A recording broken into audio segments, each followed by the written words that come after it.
জানো, তোমার সাথে আমার বিয়ে হইছে 15 বছর হইছে, কিন্তু বিয়ের একটা বিষয় এখনো আমার বুকের ভিতর আটকে আছে। বলো কি, তাই নাকি? তা কোন বিষয়টা তোমার বুকের ভিতর এখনো আটকে আছে? আমার বিদায়ের সময় আমার বাবা মা যখন আমার জন্য চিল্লায় চিল্লায় কাঁদতেছিল। আরে বোকা, তোমার জন্য কাঁদতেছিল না, আমার জন্য কাঁদতেছিল। বিনা অপরাধে যাবজ্জীবন কারাদণ্ড দিছে তো তাই।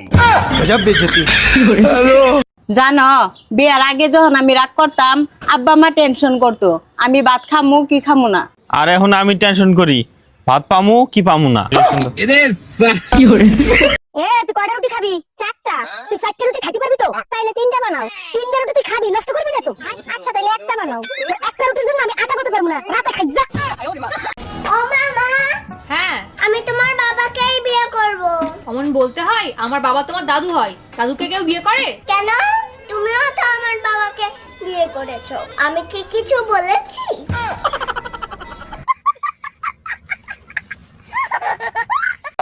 এখনকার শাশুড়িদের ডিমান্ড, মেয়ে শিক্ষিত হবে, সুন্দরী হবে, মেয়ের বাপ বড়লোক হবে, ছেলের চাইতে মেয়ের গায়ের রং বেশি সুন্দর হবে, মেয়ে সংসারী হবে, পরহেজগার হবে এবং গুণবতী হবে। আর এখনকার মেয়েদের ডিমান্ড তাদের কোনো শাশুড়ি যেন না থাকে। কত কিসের ডিমান্ড যে শাশুড়ি ভালো হবে, মায়ের মতো হবে, অত তো আর দরকার নাই। না থাকবে বাঁশ, না বাজবে বাঁশি।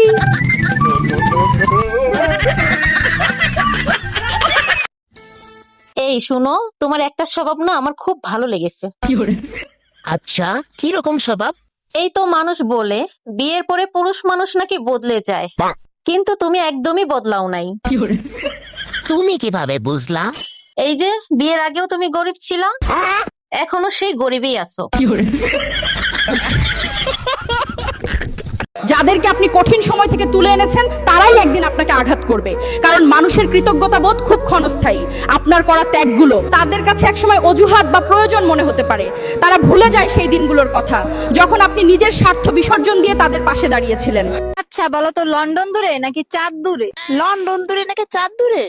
এত সহজ প্রশ্ন তুমি পারো না? লন্ডন দূরে। লন্ডন দূরে? হ্যাঁ। কিভাবে? আমাদের বাড়ি থেকে তো চাঁদ দেখা যায়, লন্ডন তো আর দেখা যায় না। ডাক্তার, আমার বউর শরীর দিয়ে 20 গ্রাম রক্ত বাই করে দেন। ইঁদুরের যন্ত্রণায় ঘরে থাকতে পারি না, ইঁদুর মারবো।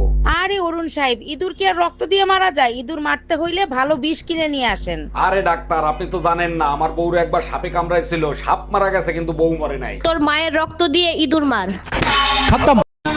এই মেয়ে, এখানে বসেছো কেন? এটা কি বসার জায়গা?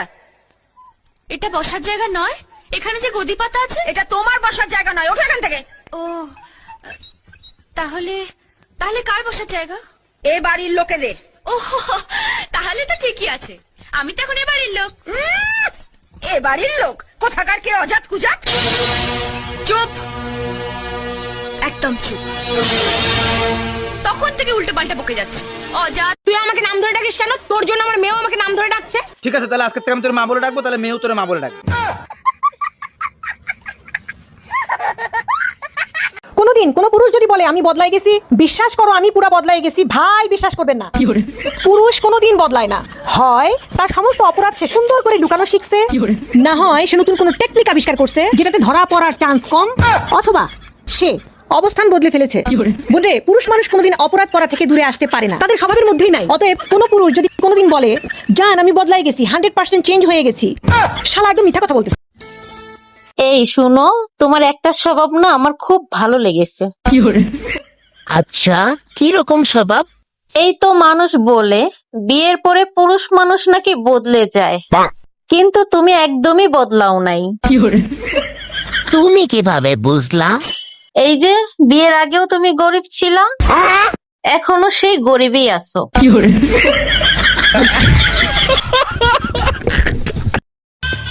আমি জীবনও ভালো হব না, কারণ আমি কখনো খারাপই ছিলাম না। যাদেরকে আপনি কঠিন সময় থেকে তুলে এনেছেন তারাই একদিন আপনাকে আঘাত করবে, কারণ মানুষের কৃতজ্ঞতা বোধ খুব ক্ষণস্থায়ী। আপনার করা ত্যাগগুলো তাদের কাছে একসময় অজুহাত বা প্রয়োজন মনে হতে পারে।